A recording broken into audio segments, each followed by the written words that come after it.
Bismillahirrahmanirrahim. Assalamualaikum warahmatullahi wabarakatuh. Alhamdulillahirabbil alamin wa bihi nasta'inu ala umuri dunya waddin. Wassalatu wassalamu ala asrafil anbiya'i wal mursalin sayyidina wa maulana Muhammadin wa ala alihi wa ashabihi ajma'in. Amma ba'du.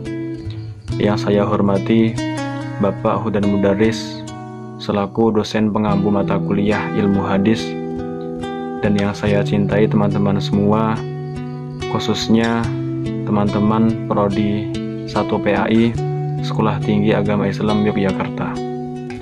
Perkenalkan, nama saya Ade Adam Firmansyah. Di sini saya akan menceritakan kisah dari sahabat Nabi yang bernama Tamim Ad-Dari. Beliau adalah salah satu sahabat Nabi yang pernah bertemu dengan Dajjal. Dan bagi teman-teman yang udah penasaran sama kisahnya, simak terus video ini.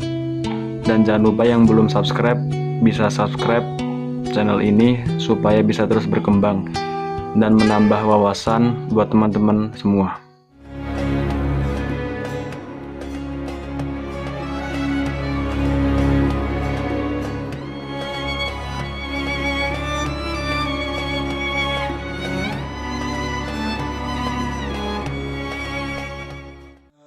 Dari Fatimah Ibnu Qais meriwayatkan, dalam suatu kesempatan usai menunaikan sholat berjamaah, Rasulullah SAW naik mimbar seraya tertawa kecil.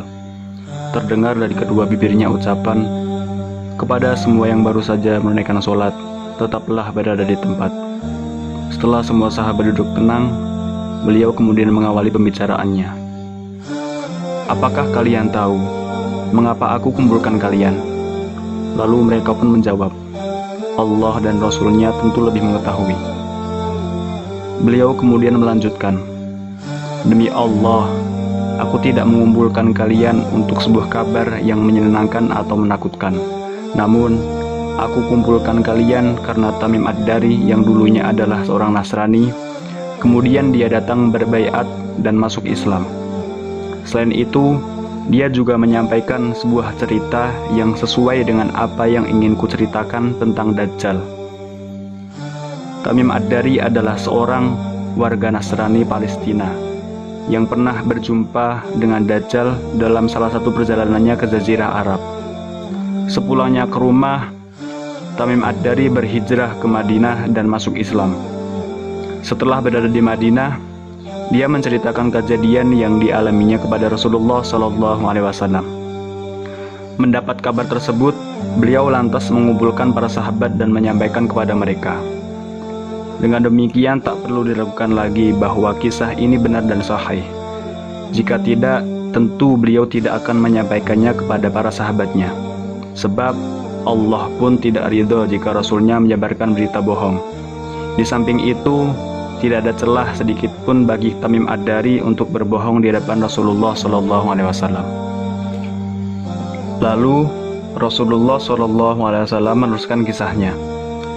Tamim bercerita bahwa pada suatu ketika dirinya menaiki kapal laut bersama 30 orang dari kabilah Laham dan Juzam. Selama 1 bulan lamanya mereka terombang-ambing di atas gelombang lautan, sampai akhirnya mereka berlabuh di sebuah pulau yang ada di tengah lautan menjelang matahari terbenam. Mereka duduk tak jauh dari kapal. Beberapa waktu kemudian, mereka masuk ke dalam pulau dan menjumpai sebuah hewan yang berbulu lebat. Saking lebat bulunya, tidak diketahui mana bagian depan dan mana bagian belakang hewan tersebut. Mereka tidak tahu mana kubul dan mana duburnya.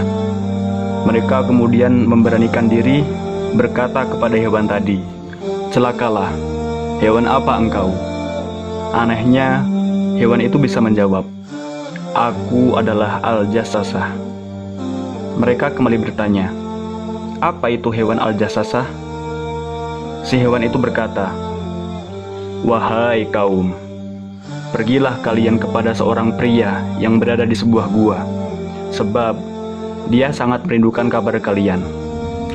Seperti yang dikisahkan Rasulullah SAW, Tamim berkata, Setelah hewan tersebut menyebutkan seorang pria kepada kami pun menjadi takut. Jangan-jangan hewan itu adalah setan. Meski demikian, kami penasaran dan segera pergi menuju gua tersebut yang didecukan hewan tadi. Begitu sampai, ternyata benar, di dalam gua tersebut sudah ada sesosok manusia terbesar sejauh yang pernah kami lihat. Dia diikat dengan kuat, sedangkan kedua tangannya disimpan di tengkuknya. Dari kedua lutut sampai mata kakinya terikat oleh jeruji besi. Kala itu, kami pun bertanya, "Celakalah, siapakah engkau?" Manusia raksasa itu menjawab, "Kalian sudah bisa mengetahui kabarku. Sekarang, sampaikan kepadaku, siapakah kalian?" Rombongan Tamim Ad-Dari pun menjawab, "Kami semua adalah orang Arab. Kami berlayar dengan sebuah kapal. Tiba-tiba kami dihadang ombak dan gelombang.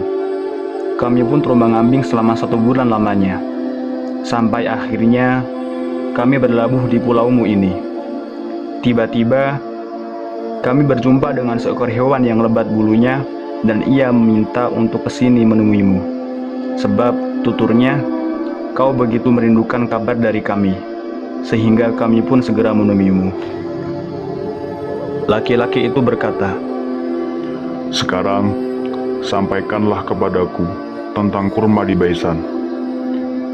Dituturnya oleh Tamim Ad-Dari, kami pun balik bertanya, "Tentang apanya yang ingin engkau tanyakan?" "Yang aku tanyakan kepada kalian, apakah kurma itu masih berbuah?" "Masih, kurma itu masih berbuah sampai sekarang." "Sekarang, sampaikanlah kepadaku tentang Danau At-Tabariyah." "Tentang apanya yang ingin engkau tanyakan?" "Apakah masih berisi air?" "Danau itu masih banyak airnya." Laki-laki dalam gua itu menanyakan pertanyaan lain, "Lalu, kabarkanlah kepadaku tentang Nabi Ummi, Nabi orang-orang Arab. Apa yang telah dia lakukan? Dia lahir di Mekah dan hijrah ke Madinah. Apakah Nabi itu diperangi oleh orang-orang Arab?" "Betul," jawab kawan-kawan Tamim Ad-Dari. "Lalu, apa yang dia lakukan terhadap orang-orang Arab?" Kawan-kawan Tamim Ad-Dari pun mengabarkan sejelas-jelasnya bahwa Nabi telah muncul di tengah masyarakat Arab dan ditaati oleh mereka. Terdengar itu, si pria itu bertanya lagi, "Apakah itu sudah terjadi?" "Benar," tegas mereka. "Nabi itu lebih bagus bagi mereka yang menaatinya. Karena itu, kalian harus memberitahu kepada mereka kabar tentangku. Sesungguhnya, aku ini adalah Al-Masih Dajjal. Aku akan diizinkan keluar jika kurma di Baisan tak berbuah lagi. Menyusutnya air di Danau At-Tabariyah, dan azan tak berkumandang lagi. Sesungguhnya, belenggu yang terkait di tubuhku ini akan semakin erat jika aku mendengar seruan azan. Sebelum aku keluar dari gua ini, akan terjadi huru-hara di bumi, kekeringan selama 3 tahun, dan terjadi kelaparan panjang. Setelah aku keluar, aku akan berjalan di muka bumi. Tidaklah aku biarkan satu kampung pun kecuali yang aku singgahi dalam 40 hari, selain kota Mekah dan kota Madinah. Keduanya diharamkan kepadaku. Setiap kali aku akan masuk ke dalam keduanya, atau masuk ke dalam salah satunya, aku dihadapi satu malaikat dengan pedang terbungkus sarung di tangannya, yang siap dihunuskan untuk menghalangiku. Setiap jalan bukit yang ada di kota itu, akan ada malaikat yang menjaganya." Usailah pertemuan rombongan Tamim dengan Dajjal. Mereka tak percaya bertemu dengan pria mengerikan itu.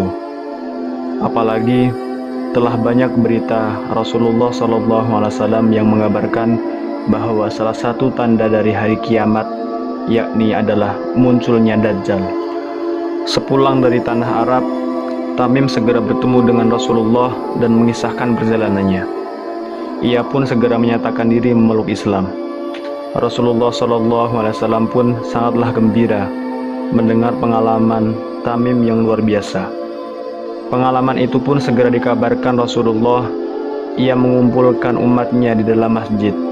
Rasulullah SAW kemudian mengisahkan perjalanan Tamim.